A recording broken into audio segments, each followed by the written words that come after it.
السلام علیکم، میں ارم رائے بیہائنڈ دا کیم میں آج ایک اور تاریخی واقعہ کے ساتھ۔ اس واقعہ کا تعلق جو ہے وہ ہمارے جہاد بن نفس یعنی نفس کے جہاد سے ہے۔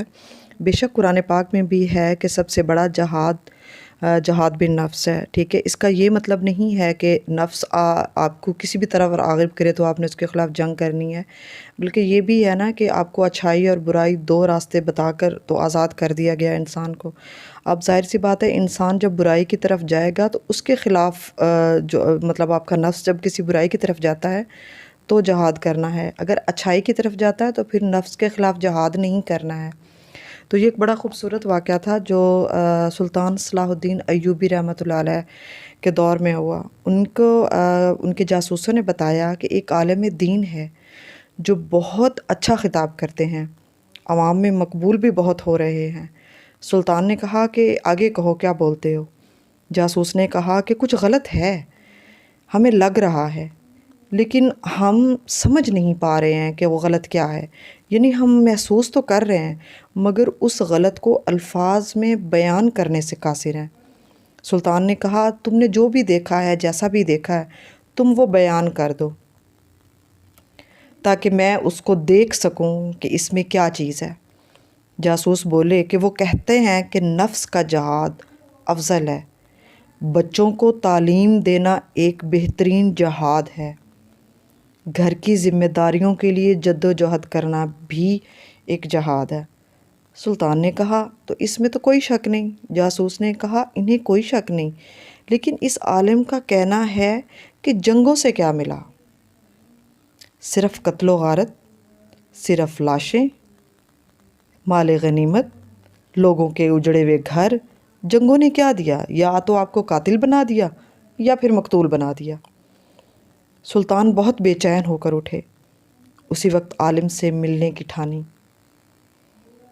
ملاقات بحث بدل کر کی اور جاتے ہی سوال کر دیا کہ جناب ایسی کوئی ترکیب بتائیے کہ بیت المقدس کو آزاد اور مسلمانوں کے خلاف مظالم کو بغیر جنگ کیے روکا جا سکے۔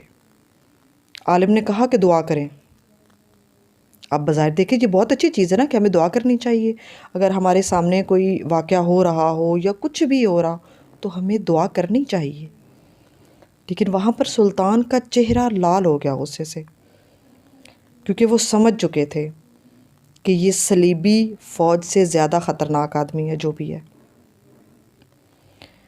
سلطان نے سب سے پہلے اپنے خنجر سے اس عالم کی انگلی کاٹ دی، وہ بری طرح چیخنے لگا۔ سلطان نے کہا اصلیت بتاتے ہو یا گردن بھی کاٹ دوں؟ تو پتہ چلا کہ وہ سفید پوش عالم ایک یہودی تھا۔ یہودیوں کو عربی بخوبی آتی تھی جس کا اس نے فائدہ اٹھایا۔ سلطان نے پایا کہ اس کے جیسا درس اب خطبوں میں عام ہو چلا تھا۔ بڑی مشکل سے یہ فتنہ اس وقت روکا تھا کیونکہ عام عوام میں یہی چیز راسخ ہوتی جا رہی تھی کہ قاتل یا مقتول نہیں بننا، بلکہ صرف تعلیم دیں اور صرف گھر بنائیں اور صرف نوکری کریں اور مطلب اس طرح کے اپنے جو دنیاوی معاملات ہیں سارے، وہ چاہے پھر اچھائی کی طرف ہیں یا برائی کی طرف، بس اس کو لگے رہو۔ اور یہ فتنہ آج بھی جاری ہے۔ سلطان صلاح الدین ایوبی نے تو اس پر قابو پا لیا تھا، لیکن کیا ہم اس پر قابو پا پائیں گے؟ مجھے تو نہیں لگتا کہ ہم اس پر قابو پا سکتے ہیں، کیونکہ یہ دن بدن اس طرف لوگ جو ہیں وہ راغب باقاعدہ ہو رہے ہیں کہ جنگوں سے کیا ملتا ہے۔ جنگوں سے بظاہر کچھ نہیں ملتا، لیکن ظالم کے سامنا کیے بغیر آپ ظلم کا خاتمہ نہیں کر سکتے۔ آپ ظالم کو آزاد چھوڑ کر ظلم کا خاتمہ نہیں کر سکتے۔ ظلم کا خاتمہ آپ ظالم کو ختم کر کے کر سکتے ہیں، اور یہی فتنہ آج بھی ہے، آج بھی جاری ہے۔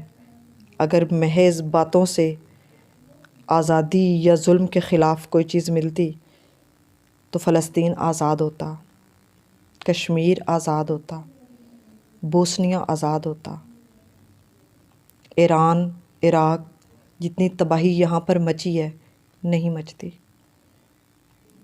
ظالم کو ختم کیے بغیر آپ ظلم کو ختم نہیں کر پائیں گے۔ اور یہ بھی جہاد ہے، کیونکہ آپ جہاد کا حکم آپ کو اللہ نے دیا ہے، ظالم کے خلاف کلمہ حق کہنے کا حکم آپ کو ملا ہے، وہ آپ نے پورا کرنا ہے۔ بہت شکریہ۔ پاکستان پائندہ۔